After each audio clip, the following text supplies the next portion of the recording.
Dans cette vidéo, on va parler du HomePod 2. C'est un produit assez spécial, d'une part parce que Apple l'a abandonné en 2021 pour ressortir un produit assez similaire en 2023, mais aussi et surtout parce que j'ai du mal à me faire un avis. En fait, pour Apple, le HomePod c'est avant tout une enceinte. Quand on arrive sur sa page, on voit des mots tels que virtuose du son, hi-fi, c'est très vendeur. Pour moi, la gamme des HomePod en général, c'est des produits conçus pour la domotique. Siri est vraiment le cœur du produit. Et c'est encore plus vrai avec les HomePod mini et leur prix très accessible. Le truc c'est que, comme je vous l'ai dit en début de vidéo, Apple a fait renaître un produit qui avait totalement disparu. Et ça fait donc du HomePod une gamme et non pas juste un produit. J'ai bien eu le temps de le tester pendant une dizaine de jours et je pense que c'est enfin le moment de vous en parler. Au niveau de l'expérience de déballage, c'est assez simple. On a de suite accès au HomePod avec son magnifique design. Il est entouré d'un très beau tissu mèche qui fait vraiment qualitatif. On a l'habitude avec les produits Apple, mais c'est toujours très agréable d'avoir des produits aussi bien finis,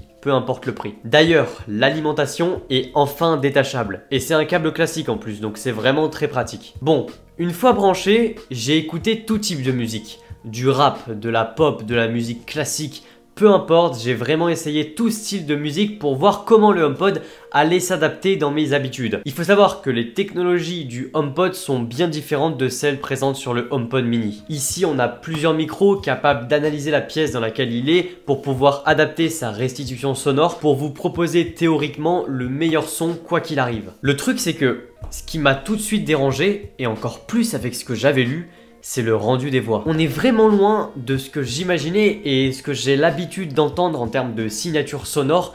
J'avais l'impression que les voix étaient vraiment en retrait, comme gonflées, métalliques. C'est assez compliqué à expliquer. Le mieux, c'est vraiment de l'écouter. Alors, peut-être que ça vous fera pas cet effet, mais sur un produit de cette taille aussi cher, eh bien, je m'attendais à un meilleur rendu au niveau des voix. Et c'est là que j'ai été le plus déçu. Bon, après, on arrive dans le moment, dans la musique, où il y a des basses. Et là, oui, elles sont très présentes. C'est très surprenant pour un produit de cette taille. Mais par contre, elles sont trop envahissantes. Bon, vous vous en doutez, je pouvais pas en rester là. J'ai donc décidé de l'écouter encore et encore dans différentes pièces, de le poser sur différents supports, de tester le son, voir le rendu qu'il a suivant le volume. Parce que je comprenais pas pourquoi tout le monde s'accordait à dire que les voix étaient extrêmement présentes, bien définies, bien claires, quand moi, de mon côté, j'avais des résultats totalement différents. Surtout que j'ai vu aucune personne critiquer le son, que ce soit sur YouTube, sur Twitter, sur Internet. J'avais l'impression qu'on parlait d'un produit parfait. Puis je me suis dit, avec le computational audio, tous les micros, eh bien c'est quand même étonnant d'avoir un son comme ça. Et donc après tous mes tests,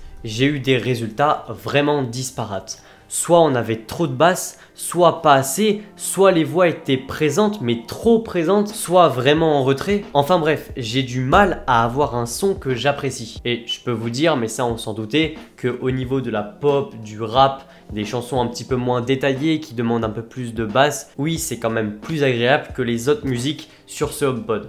Mais je m'attendais au moins à un produit qui respecte le marketing d'Apple au niveau du son. Parce que c'est impossible pour moi en l'état de dire que ce produit est un produit hi-fi, comme l'avance Apple sur son site. Et croyez-moi que s'il l'avait vendu comme une enceinte parfaite pour la domotique, pour Siri, avec un son bon, des bonnes basses, etc., eh bien j'aurais pas du tout eu le même avis parce que j'aurais pas du tout eu les mêmes attentes. Retenez ça, il change beaucoup suivant la pièce dans laquelle il est, le support et puis aussi quel type de musique vous mettez. Et je pense que ce HomePod serait très bon en stéréo. J'ai pas pu malheureusement en acheter deux, mais c'est logique, on aurait une très grande amplitude et même avec toutes les technologies audio qu'Apple met, l'audio spatial notamment quand c'est relié à l'Apple TV, ça doit être vraiment génial. Il est parfaitement intégré à l'écosystème d'Apple et ma fonction préférée que j'adorais sur le HomePod mini, le transfert audio en un geste, est disponible sur ce HomePod. C'est vraiment très cool, très rapide, surtout si vous avez un bon Wi-Fi. Moi j'ai installé un point d'accès sans fil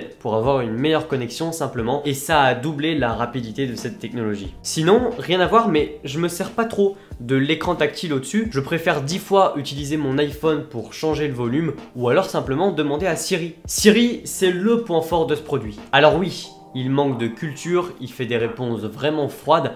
Par contre, c'est vraiment le plus rapide pour ce qui est de la domotique, d'allumer vos lumières et moi je m'en sers aussi pour faire des rappels. Et ce que j'adore encore plus, et là il est imbattable, c'est sa capacité de compréhension de votre voix, simplement.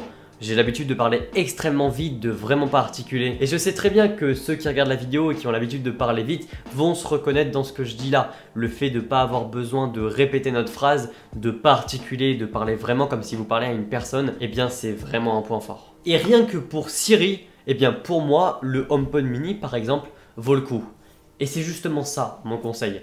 Au lieu de vous diriger vers un HomePod comme ça à 350 € qui propose un son stéréo mais sur une enceinte qui est finalement assez petite, donc vous n'aurez pas une grande amplitude, eh bien moi je préfère largement vous conseiller 2 HomePod mini et en plus c'est moins cher, hein, 210 € contre 700 € pour une paire comme ça. Alors par contre vous n'aurez pas du tout le même son, hein. Le HomePod il fait cette taille contre le HomePod mini qui est vraiment minuscule. C'est pas du tout le même type d'utilisation, on n'est vraiment pas sur le même budget.